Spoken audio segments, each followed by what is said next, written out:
Hey, look up this young fighter called the Monster. No way, you are no monster. I'm a rare monster. We want to fight, we want the monster. I feel that for him, it's been given to him a little bit, you know, being a big promotion in Japan and, you know, everything's been laid out for him. We don't know if The drama surrounding Naoya Inoue has never really been about whether he can fight. From the very beginning, it has been about whether people are willing to believe what their eyes are showing them. Again and again, opponents have stood across from him, convinced that the nickname was exaggerated, that the aura was manufactured, that the fear surrounding him was nothing more than clever marketing and a devoted Japanese fanbase. And again, those same opponents have learned the same lesson in the most unforgiving way possible. You do not poke the monster. You do not mock him. And you certainly do not disrespect him if you're not prepared to pay for it in full. Before Naoya Inoue ever became a unified champion, before the pound-for-pound debates, before the sold-out arenas and global recognition, the whispers started. People talked about his power like it was folklore. Too much power for a man that size. Too clean. Too sudden. Fighters scoffed at it. Commentators tried to rationalize it. Opponents told themselves that what he was doing wouldn't work against them. And someone a step further, choosing not just to doubt him, but to taunt him. One of the earliest signs of what disrespect would cost came at a weigh-in that felt more like a stage play than a professional face-off. Fernandez decided to make the moment about himself, chewing on a banana, smirking for the cameras, then handing it to Inoue as if offering a prop and a joke only he found funny.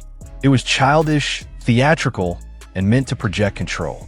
Even during the fight, Fernandez continued the act, smiling, posturing, behaving as if he were the one dictating the pace, as if the man in front of him wasn't exactly who everyone said he was. The irony was cruel. Fernandez wore shorts that read Big Bang, but the only explosion that night came from the left hook that detonated against him. One moment he was performing, the next he was crumpling, his confidence shattered by a punch that needed no explanation. Inoue didn't respond to the disrespect with words or gestures. He responded the only way he ever does, with precision and violence, so sudden it silences everything. As Inoue's rise continued, the disbelief hardened into arrogance among those who convinced themselves they were different. Jamie McDonnell was next, a reigning champion who didn't just underestimate Inoue, but openly dismissed him. He said Inoue was too small, claimed he was levels above, promised to run him out of the ring, and couldn't even be bothered to learn how to pronounce his name. The casual disrespect wasn't subtle. It was deliberate. McDonnell arrived late to the weigh-in, wearing a grin that suggested he was enjoying the irritation he was causing. To many watching, it felt like a power play, an attempt to establish dominance before the gloves were even on. But when the fight began, the tone changed instantly. There was no feeling-out process, no extended chess match. The monster made it fast. He made it merciless. McDonnell was dropped, hurt, overwhelmed, and finished before he could adjust to the reality in front of him. All the talk evaporated in minutes. Then came Emmanuel Rodriguez, and this time the disrespect crossed from verbal into personal. Rodriguez and his team went out of their way to call Inoue overrated, to strip away the monster aura in interviews, insisting they had the secret formula to beat him. But what truly ignited something deeper was what happened days before the fight. Rodriguez's coach shoved Inoue's father. It wasn't accidental. It wasn't playful. It was a line crossed. Inoue didn't react publicly. He didn't escalate the situation outside the ring. He simply promised that he would handle it where it mattered.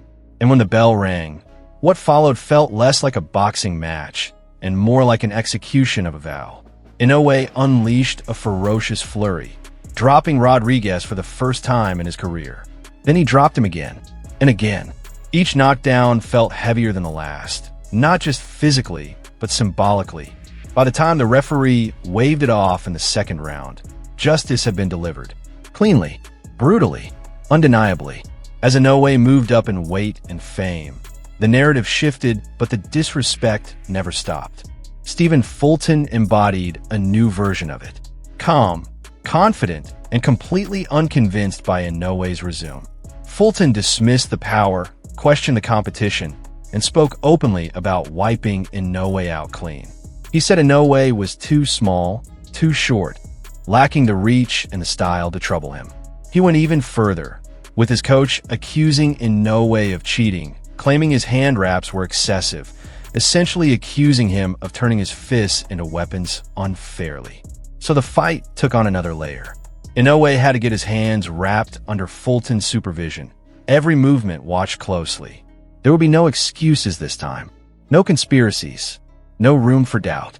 And when the pressure finally broke Fulton in round 8, it wasn't dramatic in the way trash talk promised. It was systematic.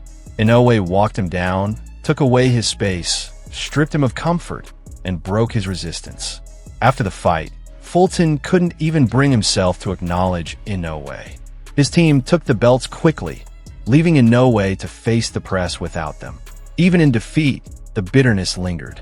Antonio Nieves followed a familiar script. He downplayed Inoue's career, suggested everything had been laid out for him, questioned his grind, and promised to shock the world. He encouraged people to bet on him, insisting the hype would finally be put down. But once the fight started, the truth arrived immediately.